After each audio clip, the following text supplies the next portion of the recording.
Good morning dear student. क्या आवाज आ रही है? ओके।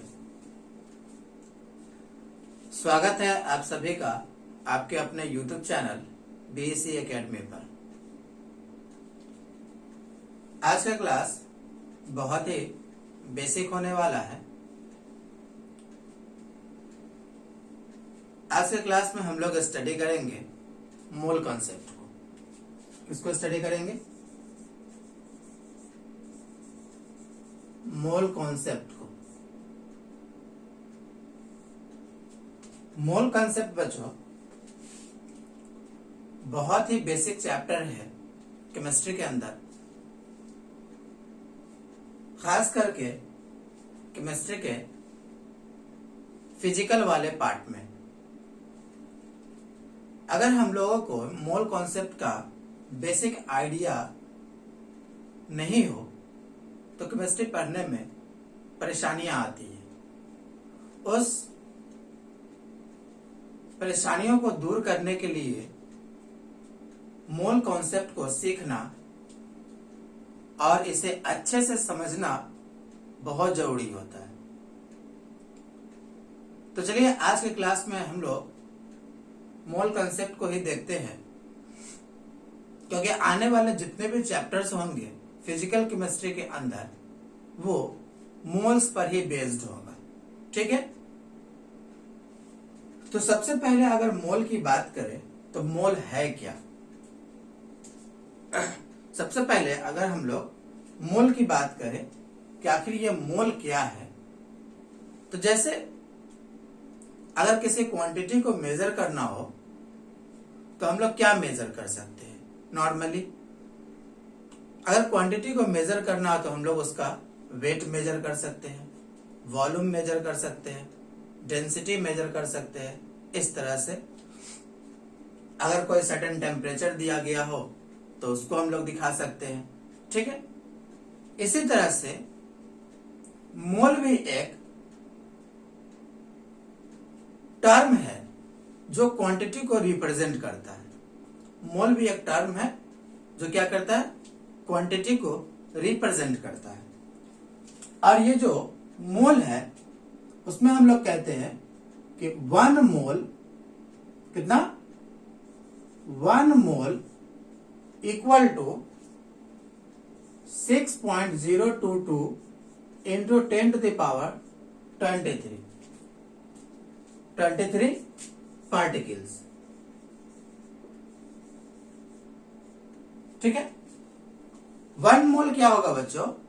1 मोल होता है 6.022 into 10 to the power 23 particles. इतने सारे पार्टिकल्स के नंबर को क्या कहा जाता है? 1 मोल कहा जाता है। जैसे बच्चों आप लोगों ने नॉर्मल लाइफ में ये तो सुना ही होगा कि 1 डजन जो होता है वो 12 होता है। 1 डजन 12 होता है। 100 होता है। 100 को हम लोग 100 कहते हैं। ठीक है, इसी तरह से 6.022 into 10 to the power 23 particles को हम लोग क्या कहेंगे? 1 मोल नाम देंगे। क्या नाम देंगे? 1 मोल। और बच्चों 6.022 इंटू 10 टू द पावर 23 जो है इसे हम लोग एवोगाड्रो नंबर कहते हैं। Avogadro's number. क्या नाम देते हैं? Avogadro number. 6.022 into 10 to the power 23 को हम लोग एवोगाड्रो नंबर कहते हैं। और इस एवोगाड्रो नंबर को हम लोग शॉर्ट रिप्रेजेंटेशन दिखाते हैं Na. A stands for Avogadro and N stands for number, Avogadro number। यहां पर बच्चों N और A जो है वो सबस्क्रिप्ट में लिखा जाएगा नीचे की ओर। ठीक है, अगर हम लोग ये पार्टिकल की बात करें तो पार्टिकल क्या हो सकता है? पार्टिकल क्या हो सकता है? तो ये जो पार्टिकल है ये एटम हो सकता है, मॉलिक्यूल हो सकता है, इलेक्ट्रॉन, प्रोटॉन, न्यूट्रॉन या फिर कोई आयंस, इस तरह से हम लोग कर सकते हैं। ठीक है।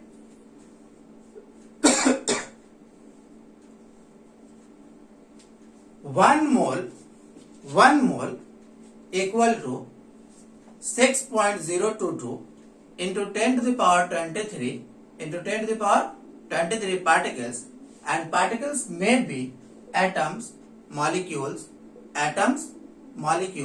electrons, protons, neutrons और ions। अगर हम लोग एटम की बात करें तो कह सकते हैं 1 mole equal to Avogadro number atoms. ऐसे लिखा जा सकता है कि एवोगाड्रो नंबर के इक्वल अगर एटम हो तो हम लोग उसे 1 मोल नाम दे सकते हैं, या ऐसे भी कह सकते हैं Na एवोगाड्रो नंबर मॉलिक्यूल्स। अगर एटम ना हो तो मॉलिक्यूल्स के बारे में लिखा जा सकता है Na Avogadro number electrons.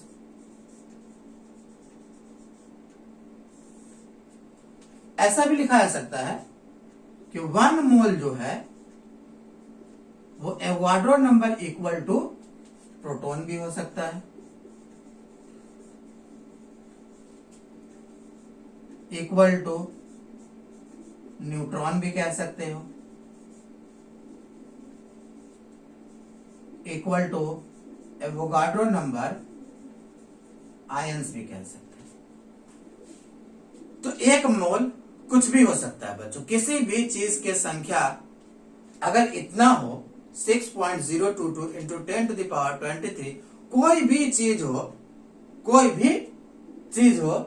6.022 into 10 to the power 23 अगर वो नंबर में है तो वो 1 मोल कहलाएगा। ओके, चलिए इसे नोट कीजिए।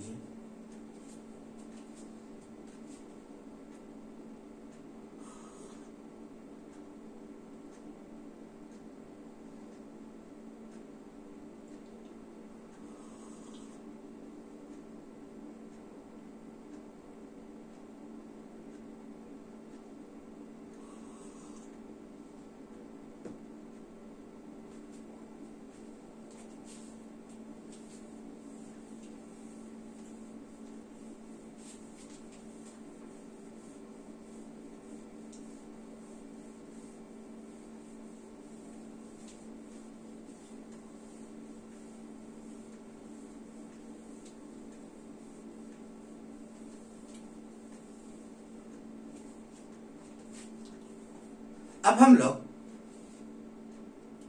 एटम्स और मॉलिक्यूल्स के ऊपर बात करते हैं। ओके, एटम्स क्या होता है, मॉलिक्यूल्स क्या होता है। जैसे बच्चों मैं आपसे पूछ रहा हूं O2 ये एटम है या मॉलिक्यूल? O2 एटम है या फिर मॉलिक्यूल? तो बच्चों O2 कैसे बना होगा? एक ऑक्सीजन और ये एक और ऑक्सीजन, 2 ऑक्सीजन के कॉम्बिनेशन से O2 बना होगा। 2 ऑक्सीजन के एटम से 2 ऑक्सीजन एटम के कॉम्बिनेशन से O2 बना होगा। तो जो कुछ भी अगर कॉम्बिनेशन से बन रहा हो तो वो कॉम्बिनेशन ही क्या कहलाएगा? मॉलिक्यूल्स कहलाएगा। ठीक है।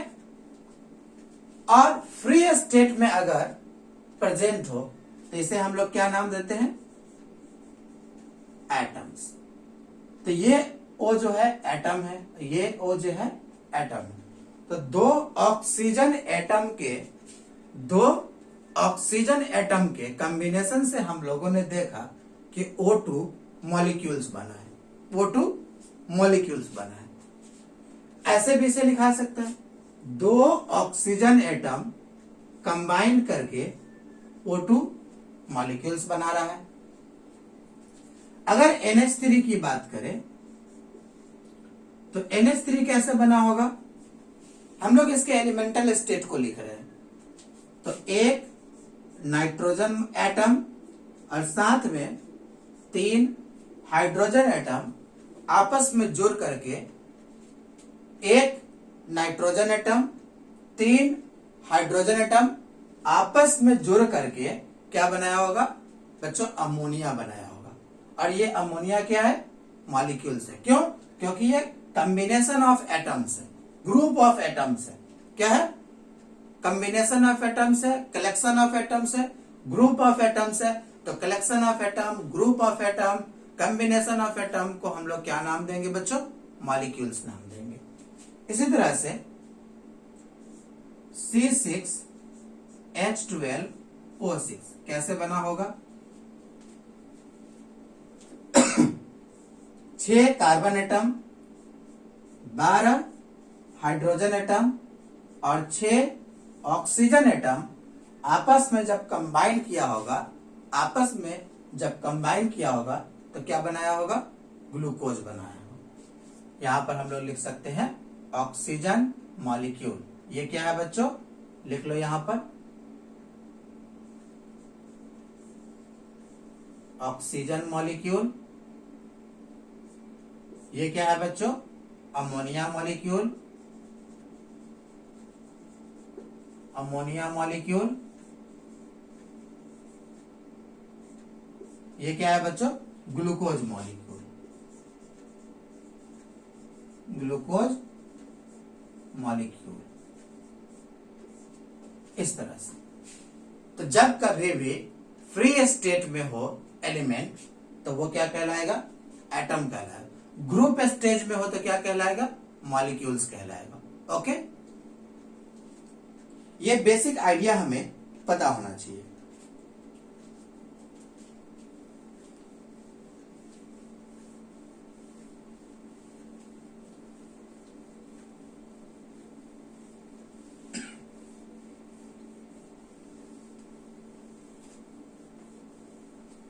अब बच्चों हम लोग बात कर लेते हैं कि आखिर मोल का कैलकुलेशन कैसे होता है, कैसे हम लोग मोल को रिप्रेजेंट करते हैं। तो बच्चों मोल्स निकालने का कई सारा तरीका होता है, मोल्स निकालने का कई सारा तरीका होता है। ये डिपेंड करता है कि हमें क्या दिया जा रहा है। ठीक है, हमारे पास नोन इन्फॉर्मेशन क्या है और उस नोन इन्फॉर्मेशन के मुताबिक हम लोग मोल को कैसे रिप्रेजेंट करेंगे। ठीक है, तो सबसे पहले अगर कोई भी मॉलिक्यूल्स हो, कोई भी मॉलिक्यूल्स हो और उसका वेट आपको मालूम है, क्या मालूम है, वेट। कोई भी मॉलिक्यूल हो और उस मॉलिक्यूल का आपको वेट मालूम है तो हम लोग इजिली मोल्स कैलकुलेट कर सकते हैं। कैसे, तो हम लोग इससे अगर मान लो नंबर ऑफ मोल्स निकालना हो, नंबर ऑफ मोल्स निकालना हो तो हम लोग लिख सकते हैं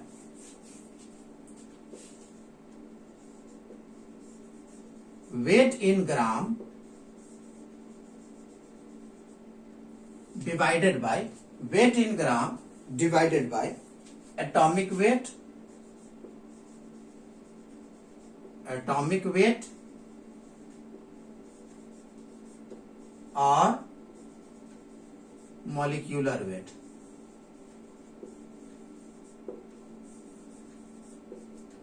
एटॉमिक वेट और मॉलिक्यूलर वेट, ये बच्चों बहुत ही इंपॉर्टेंट फॉर्मूला होगी, बहुत ही बेसिक और बहुत ही इंपॉर्टेंट।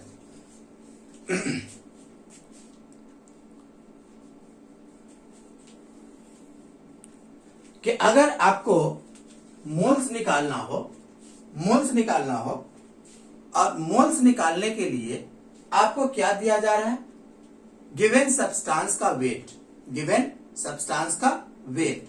तब आप मोल्स निकालने के लिए, मोल्स निकालने के लिए एटॉमिक वेट से डिवाइड करें यदि वो सब्सटेंस एटम हो, मॉलिक्यूलर वेट से डिवाइड करें यदि वो गिवन सब्सटेंस मॉलिक्यूल हो।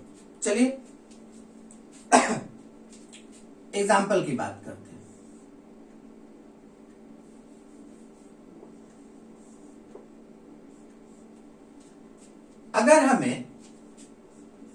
4 ग्राम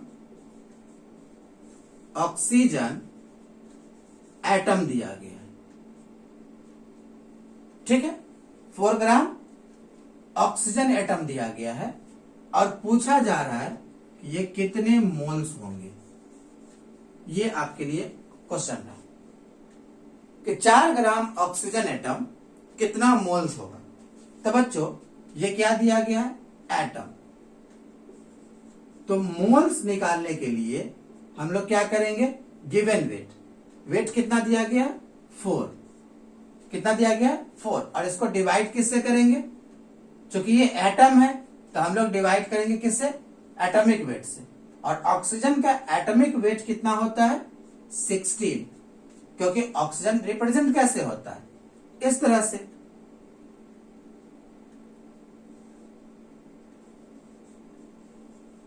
ऑक्सीजन एटम, और ऑक्सीजन यहां पर जो है इसका एटॉमिक वेट कितना हो गया, 16। तो हम लोग इसे लिखेंगे 1/4, और 1/4 को लिख सकते हैं 0.25। 0.25 क्या 1/4 भी काम चला सकते हो। तो 4 ग्राम ऑक्सीजन एटम जो है उसका मोल कितना हो जाएगा, 1/4। इसी तरह से बच्चों अगर दूसरा पूछा जाए, 4 ग्राम ऑक्सीजन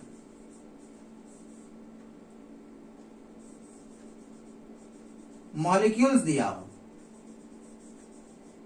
और पूछा जा रहा है कि ये कितना मोल होगा,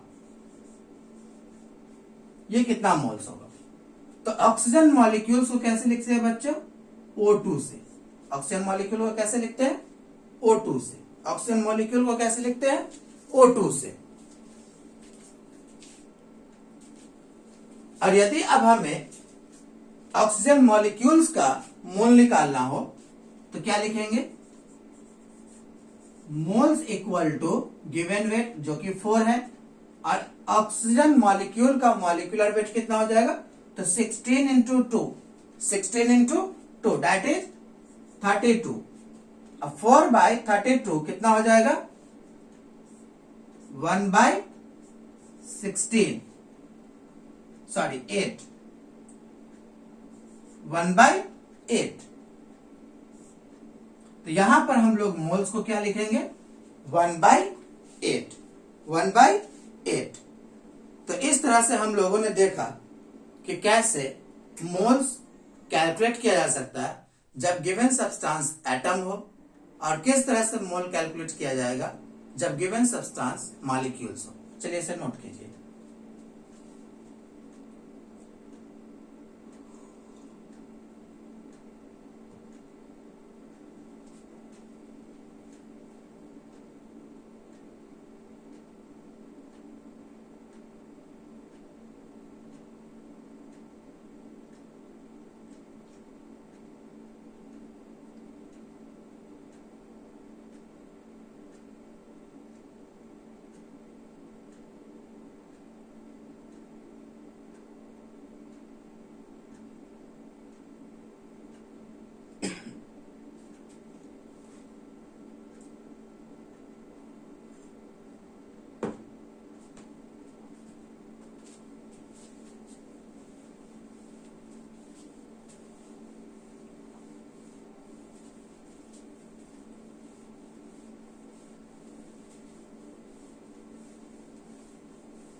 चलिए एक और क्वेश्चन अब सभी बच्चों के लिए है।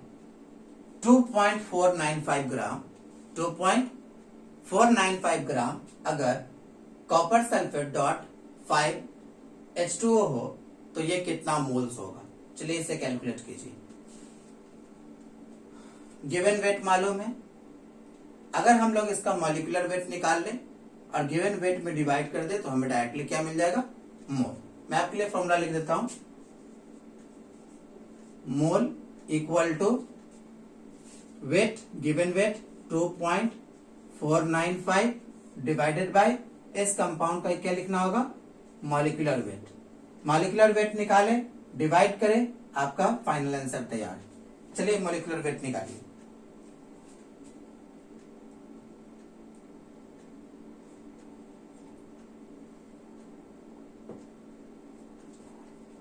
मॉलिक्यूलर वेट निकालिए।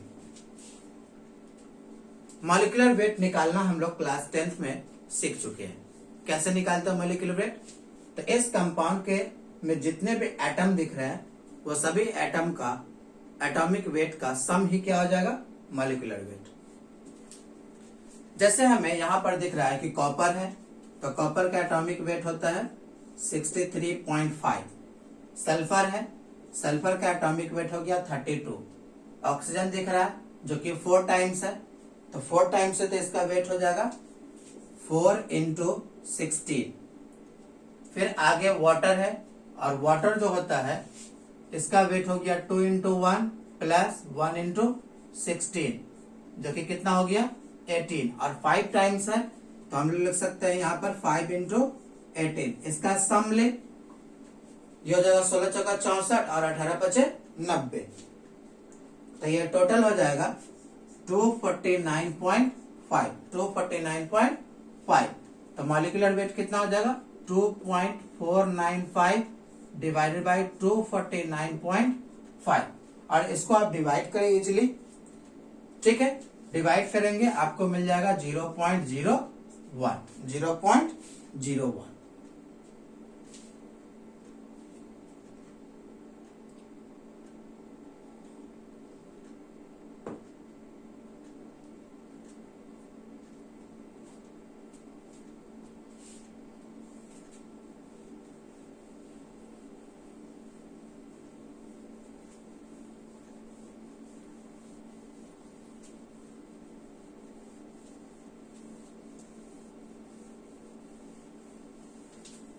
चलो बच्चों, दूसरे क्वेश्चन दिया गया आपको 1.61 ग्राम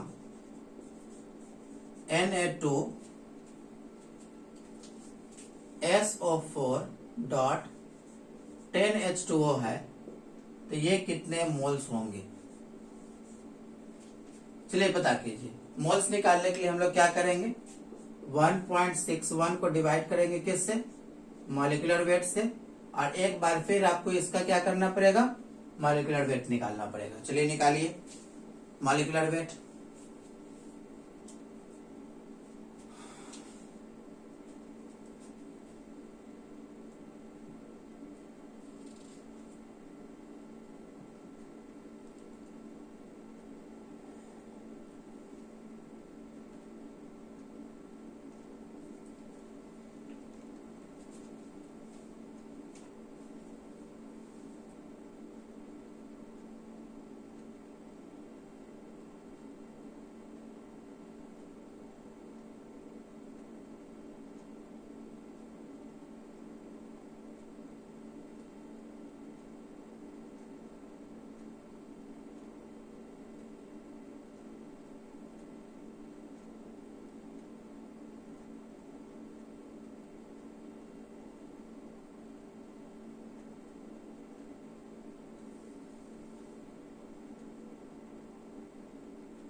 निकाल चुके हैं इसका।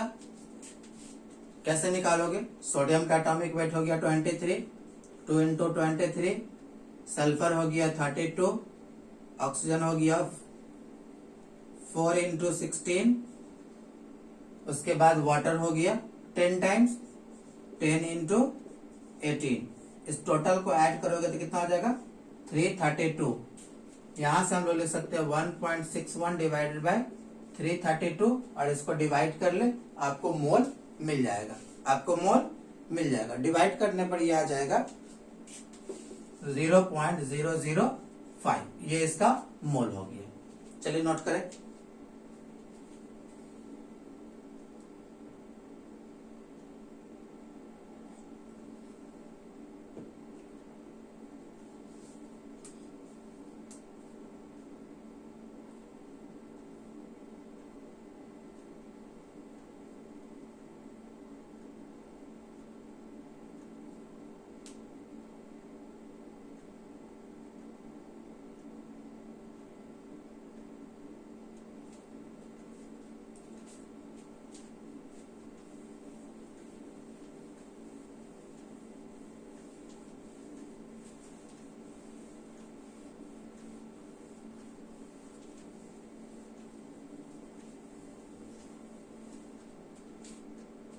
अब बच्चों आपसे दो कंपाउंड दिया जा रहा है, HCN और KCN, और पूछा जा रहा है कि दोनों में से ऑर्गेनिक कंपाउंड कौन है और इनऑर्गेनिक कंपाउंड कौन है। तो बच्चों हम लोग छोटे क्लास में ही पढ़े हैं, क्लास 10th के अंदर, कि ऑर्गेनिक कंपाउंड वो होता है जिसके अंदर में कार्बन और हाइड्रोजन जो है वो एसेंशियल होता है।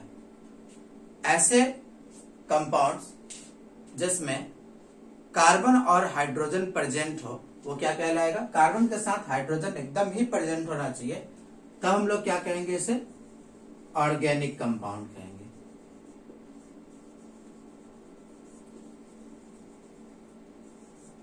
इसमें क्या होता है? Carbon and hydrogen must be present, must be present, ये होना ही चाहिए, कार्बन और हाइड्रोजन होना ही चाहिए। यहां पर कार्बन के साथ हाइड्रोजन नहीं है तो ये कंपाउंड क्या हो जाएगा? इनऑर्गेनिक कंपाउंड हो जाएगा। तो ऑर्गेनिक कंपाउंड और इनऑर्गेनिक कंपाउंड को बच्चों हमें ध्यान में रखना है कि कार्बन के साथ यदि हाइड्रोजन प्रेजेंट हो, कार्बन के साथ यदि हाइड्रोजन प्रेजेंट हो तो ऐसे कंपाउंड ऑर्गेनिक कंपाउंड कहलाएगा, और यदि कार्बन के साथ हाइड्रोजन प्रेजेंट नहीं हो तो हम लोग इसे क्या कहेंगे? इनऑर्गेनिक कंपाउंड कहेंगे। ठीक है। C6H12O6, बच्चों थोड़ी देर पहले हम लोगों ने बात किया था कि ये क्या है? एटम्स या मॉलिक्यूल्स? मॉलिक्यूल्स। ये किससे बना होगा? इससे बना होगा 6 कार्बन एटम से। ये अगर मॉलिक्यूल हो तो वन मॉलिक्यूल किससे बना होगा? 6 कार्बन एटम के साथ प्लस 12 हाइड्रोजन एटम के साथ प्लस 6 ऑक्सीजन एटम के साथ। अगर वन मॉलिक्यूल होगा, ध्यान रखना बच्चा, बहुत ही इंपॉर्टेंट बात कहने जा रहा हूं। अगर वन मॉलिक्यूल होगा तो 6 कार्बन एटम होगा, 12 हाइड्रोजन एटम होगा, 6 ऑक्सीजन एटम होगा। अगर ये C6H12O6 वन मोल मॉलिक्यूल्स होगा। अभी हम कितने मॉलिक्यूल की बात कर रहे थे ऊपर में? एक मॉलिक्यूल की। अब बात कर रहे हैं कितने मॉलिक्यूल की? 1 मोल मॉलिक्यूल को। तो हम लोग इसको देखेंगे कि 1 मोल मॉलिक्यूल ऑफ ग्लूकोज कैसे बना होगा? 6 मोल्स कार्बन एटम से प्लस 12 मोल हाइड्रोजन एटम से प्लस 6 मोल ऑक्सीजन एटम से। अगर हम लोग एक एटम की बात करें, एक मॉलिक्यूल की बात करें ग्लूकोज में, तो ये 6 कार्बन एटम से बना होगा, 12 हाइड्रोजन एटम से बना होगा और 6 ऑक्सीजन एटम से बना होगा। यदि एक मोल मॉलिक्यूल ग्लूकोज की बात करें तो ये 6 मोल कार्बन एटम से बना होगा, 12 मोल हाइड्रोजन एटम से बना होगा और 6 मोल ऑक्सीजन एटम से बना होगा। ठीक है, इस तरह से। अब बच्चों जो 1 मॉलिक्यूल्स है, 1 Na मॉलिक्यूल्स जो है ये अपने आप में 1 मोल भी तो है, अपने आप में क्या है 1 मोल भी तो है। तो हम लोग कह सकते हैं बच्चों 1 मोल ग्लूकोज जो होगा, 1 मोल ग्लूकोज जो होगा वो 6 मोल कार्बन एटम से बना होगा, 6 मोल कार्बन एटम से बना होगा, 12 मोल हाइड्रोजन एटम से बना होगा और 6 मोल ऑक्सीजन एटम के कॉम्बिनेशन से बना होगा। ओके, इस तरह से हम लोग बात करते हैं।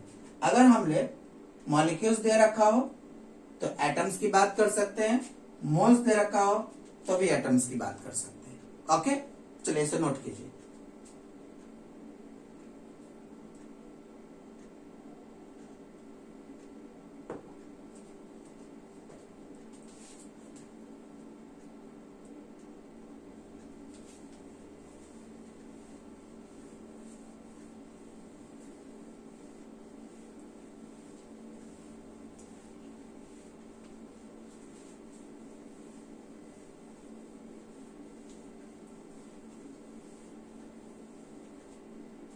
इन सारी बातों को हम लोग एक क्वेश्चन के थ्रू लर्न कर रहे हैं।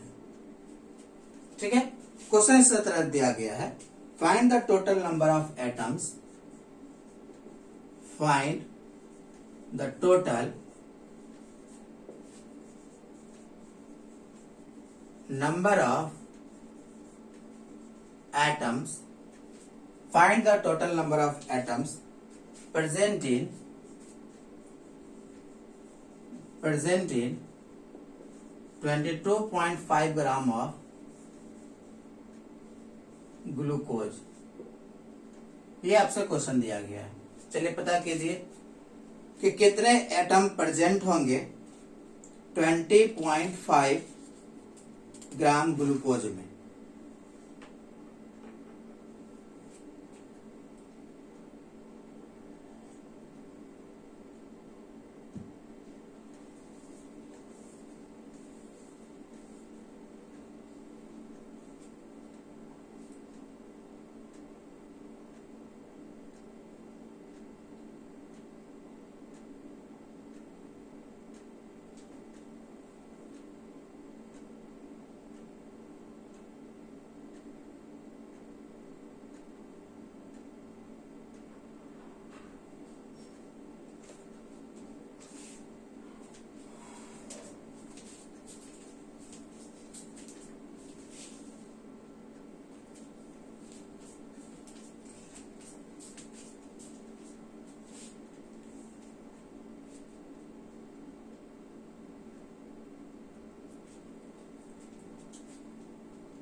पूछा क्या जा रहा है बच्चों, find the total number of atoms. Total number of atoms पूछा जा रहा है, कितने ग्राम ग्लूकोज में, 22.5 ग्राम ग्लूकोज में। तो सबसे पहले ये जो ग्लूकोज दे रखा है इसको मोल्स में कन्वर्ट करें। तो मोल्स कितना हो जाएगा 22.5 और ग्लूकोज का जो मॉलिक्यूलर वेट है वो बच्चों होता है 180। कितना होता है 180।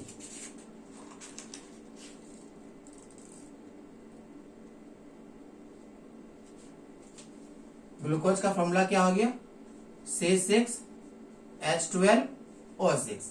मॉलिक्यूलर वेट कैसे निकालोगे, तो 6 इंटू 12, 12 इंटू 1 और 6 इंटू 16, ये हो जाएगा 72 प्लस 12 और 96, कितना हो जाएगा 180। 6 4 10, 9 1 10, 10 और 7 और 1 8, 18, कितना हो जाएगा 180। तो मोल्स हो गया कितना 22.5 डिवाइडेड बाई 180। इसे आप कैंसिल कर ले, ये हो जाएगा 1/8। 1/8 कितना मोल्स हो गया बच्चों 1/8। अब बच्चों 1/8 अगर हम लोग इस पूरे ग्लूकोज के एक मॉलिक्यूल्स की बात करें, इस ग्लूकोज के एक मॉलिक्यूल्स की बात करें तो इसमें 6 कार्बन एटम होगा प्लस 12 हाइड्रोजन एटम होगा और प्लस 6 ऑक्सीजन एटम होगा।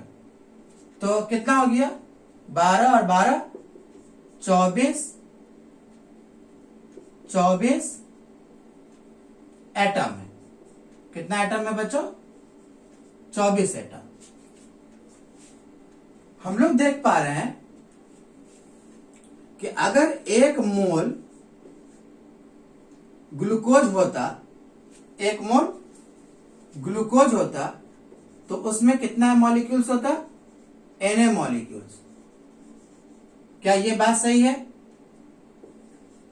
कि अगर 1 मोल होता तो उसके अंदर कितना मॉलिक्यूल्स होता एवोगाड्रो नंबर के इक्वल। क्योंकि हम लोग पहले ही बात कर चुके हैं कि 1 mole equal to Avogadro number of molecules.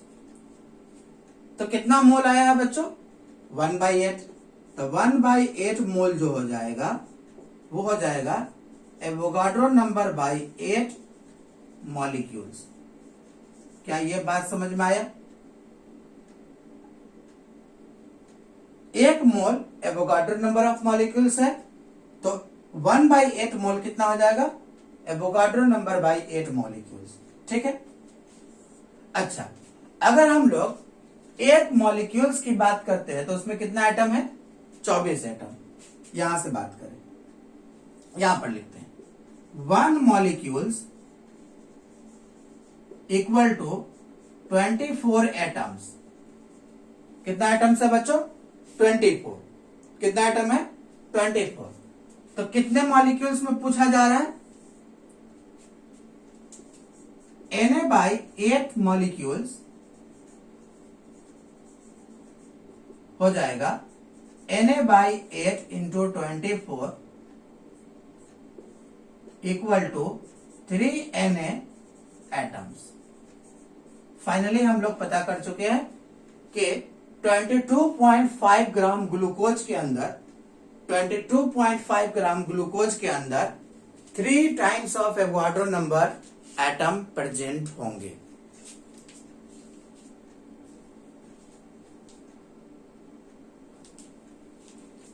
Three times of Avogadro number atom present होंगे।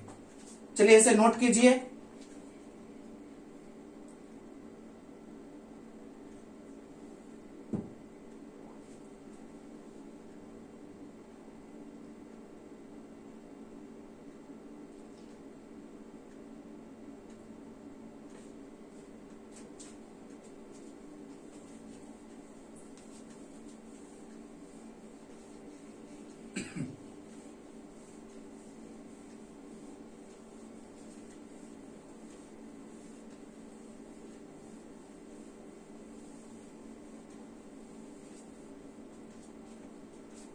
चलिए दूसरा क्वेश्चन आपसे पूछा जा रहा है find the total number of atoms present in 24.95 gram 24.95 gram CuSO4 dot 5H2 ये आपसे पूछा जा रहा है।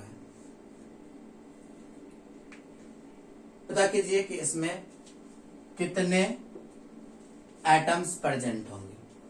बिल्कुल पीछे वाला क्वेश्चन का ये कॉपी है।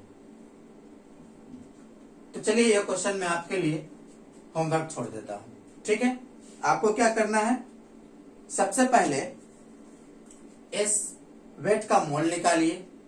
मोल निकालने के लिए आपको क्या करना पड़ेगा बच्चों, इस वेट में डिवाइड करना होगा इसके मॉलिक्यूलर वेट से। मॉलिक्यूलर वेट आपको निकालना आता है 63.5 plus 32 plus 4 into 16 plus 18 into 5। इसका वेट निकाल लेंगे। हमने पता है कि 1 mole equal to Avogadro number of atoms. 1 mole equal to Avogadro number of atoms. इससे आप एवोगाड्रो नंबर ऑफ मॉलिक्यूल्स में कंपेयर कर ले।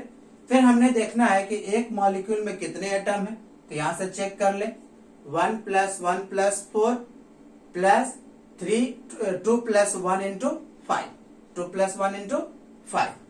हमने क्या करना है कि मॉलिक्यूल्स को इस एटम से मल्टीप्लाई कर देना है, हमारा फाइनल आंसर तैयार रहेगा। ओके, तो आज की क्लास हम लोग यहीं पर ओवर करते हैं। नेक्स्ट क्लास में हम लोग मोल्स निकालने का कोई और भी तरीका देखेंगे। ओके, तो आपने क्या करना है, सबसे पहले प्रॉपर नोट्स बनाना है।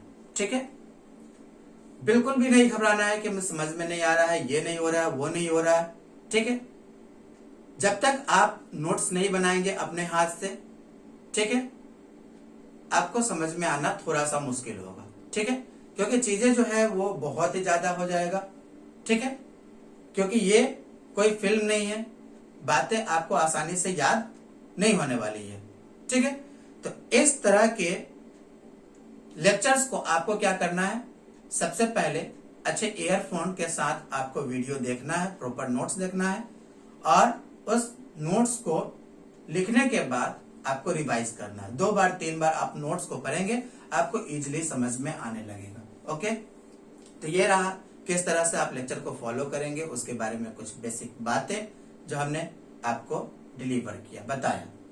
तो मिलते हैं नेक्स्ट लेक्चर में, तब तक आप अपना ध्यान रखें और चैनल को सब्सक्राइब जरूर करें, वीडियो को अपने दोस्तों के साथ शेयर भी करें ताकि वो सब भी इसका फायदा उठा सके। Thank you.